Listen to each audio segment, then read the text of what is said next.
kami.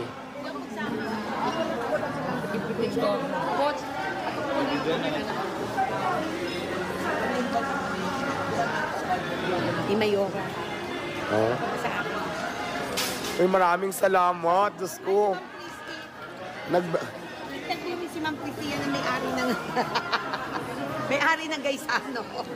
Ayan, hi ma'am. Nandito ako kasi gusto kong kumain ng dilata. May fair daw dito ngayon.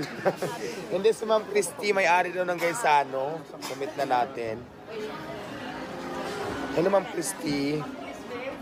Oh, ayan. Oh, pwede daw. Sino yan? Ma'am Alma. Ayan si Ma'am Alma. Hello Ma'am Alma. Shout out. Ay, sure. Ayan na may-ari ng mall. Kaya nga eh. Ma'am Alma, kailangan dito ako dumikit kasi may